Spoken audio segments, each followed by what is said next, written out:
Hello, Kuwait and Philippines. Hello, Middle East, and hello, world. This is Miss Rachel from ICAC Kuwait, and ngayon pakinggan natin ang totoong experience at totoong kwento ng isa sa aming mga estudyante dito sa ICSA na ngayon is tapos na siya sa kanyang course po. So, ito yung kwentong ICSA na mapapanood nyo lagi dito sa aming Facebook page. Ayan, so sir, bago ang lahat, pakilala po kayo sa lahat ng mga nanonood po sa atin. Hi, I'm Lote Opriano Minis from Mindanao, Sultan Kudarat. I'm 38 years old. Yes. Ayan, so sir, bali ilang taon ka na dito sa Kuwait po? More than 6 years na po. 6 years na, so medyo matagal-tagal na rin po. Kumusta yung buhay niyo po, sir, bilang isang OFW po, sir? Ito paano, kinaya din namin dahil sa tulong ng sarili ko din, sa tulong sa talangin ni Lord na lahat ng mga pagsubok, mga trials, nalampasan lahat yun. So, paano niyo siya, sir, nakita si ICAC po? Nakita ko po si ICAC sa katrabaho ko po. Siya mismo po nag-encourage sa akin, kasama ko si Danilo. Siguro after 2 months, 3 months, siguro, encourage niya sa amin, parang nagustuhan din namin. Ayun. So, kumbaga si Sir Danilo yung unang naka-enroll dito sa ICAC? Si Jeff po. Si Sir Jeff. Naalala ko si Sir Jeff. Tapos, kami na nag-comment niya.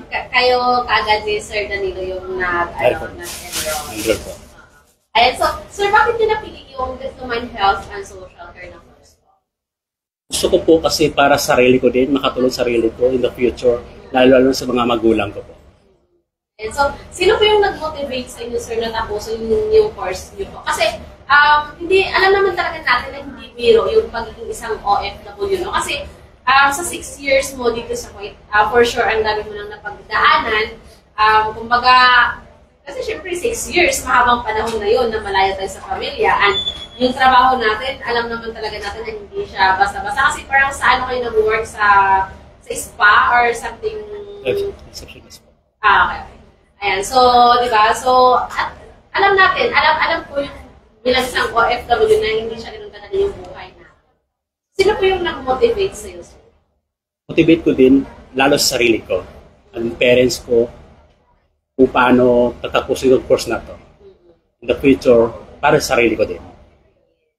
So, kasi syempre kayo, sir, is tapos ka na. Paano mo siya nabalansi yung pag-aaral at the same time yung pagtatrabaho? Balansi ko po, siyempre may goal tayo sa buhay, na makaroon tayo ng magandang buhay din. So, may kailangan natin yung time manage. Time management talaga, yes, no?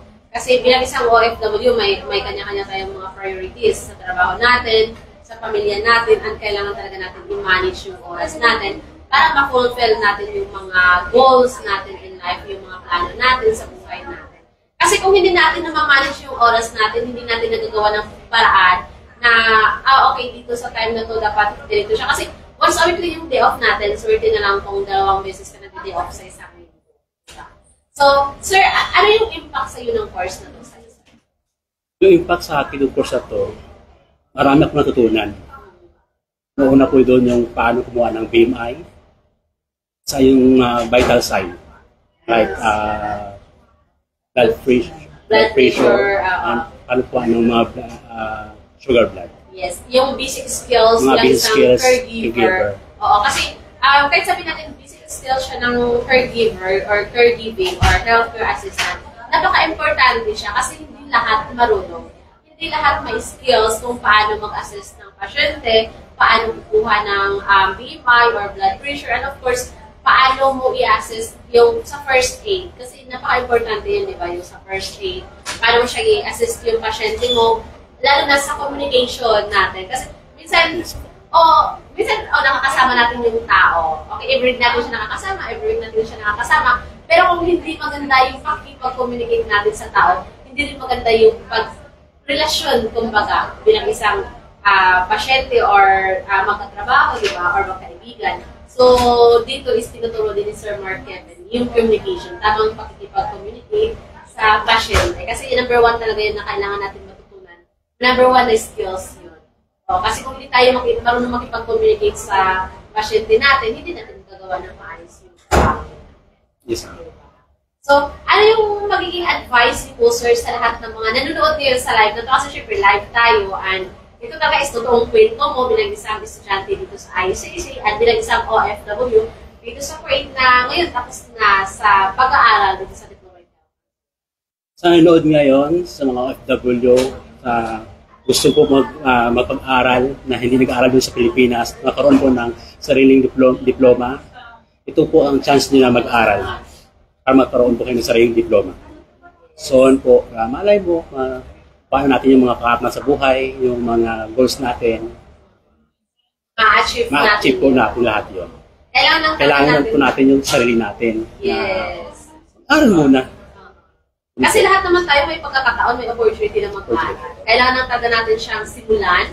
Kailangan lang natin na mag-out of comfort zone sa sarili natin. Kasi minsan yung ibang tao kasi may doubt sila sa sarili nila. Kakayanin ko ba to? Kasi syempre may trabaho ako and yung trabaho ko isagad-sagad yung oras ko and once all yung day ko. Kumbaga meron silang mga doubts, may takot sila sa sarili nila na bakit hindi nila kakayanin.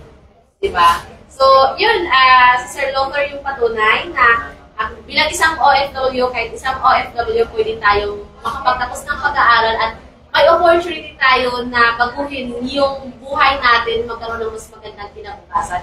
Kasi nga, lagi talaga natin nare-relate na kung may diploma ka, kung may natapos ka, mas maganda pa yung opportunity na darating sa'yo. Ito yung palagi kong nare-relate talaga kasi laking lola at lolo ako. Palagi nga sinasabi, kailangan mo magtapos ng pag-aaral kasi kung may natapos ka, mas maganda yung trabaho na makukuha mo. Sa totoo lang, totoo talaga yun. Kasi kung may pinag-aralan ka, mas maganda yung trabaho na pwede mong applyan. Diba? So, yung skills mo is bonus points mo na yun. Yung experience mo is bonus points mo na yun. Ang importante, may credentials ka na may provide. Kasi diba, ang dami natin mga kakilala dito. Actually, ako marami akong kakilala na maganda na yung position nila. Pero, kailangan nila ng diploma to prove na yung position nila ngayon is yun sila. Kasi hindi mo masasabi na forever ka dyan sa position mo kung wala ka namang supporting documents na magpapatunay na skilled ka or nakapagtapos ka sa field na yun. Diba? So, yun. Para sa lahat ng mga kababayan natin, ayan, so Sir Lothar po, isa po siyang estudyante namin doon sa Health and Social Care. So, kung isa po kayo sa mga na-inspired sa kwento niya, biruin niyo 6 years na siya isa sa Kuwait and then nakatapos na siya sa Diploma in Health and Social Care. And dito sa ICAC, wala po tayong pinipili. Kahit sino is pwedeng mag-enroll, kahit sino is pwedeng mag-aral. Wala tayong, wala tayong mga limitations na babae lang for caregivers or lalaki, di ba? So, lahat is pwedeng mag-aral dito sa ICAC. So, kung gusto niyo po mag-inquire, message na kayo sa aming WhatsApp number, +965 99302850. And sir, may message ka po ba, sir, bago natin siya i-end yung live natin, baka may isang pasalamat? Bago sa lahat, magpapasalamat ako kay God and then sa management po ng ICASA. Dahil sa inyo, maraming mga OFW mag-aaral na tupad nila yung mga pangarap na sa buhay. God bless po. Thank you. Yes, thank you so much everyone sa lahat ng mga nanonood sa atin ngayon sa live na to. Muli ako po si Ms. Lucia, nagkasama ko si Sir Lothar, ang nagsasabi, ICAC is your partner in success. Thank you so much everyone and God bless.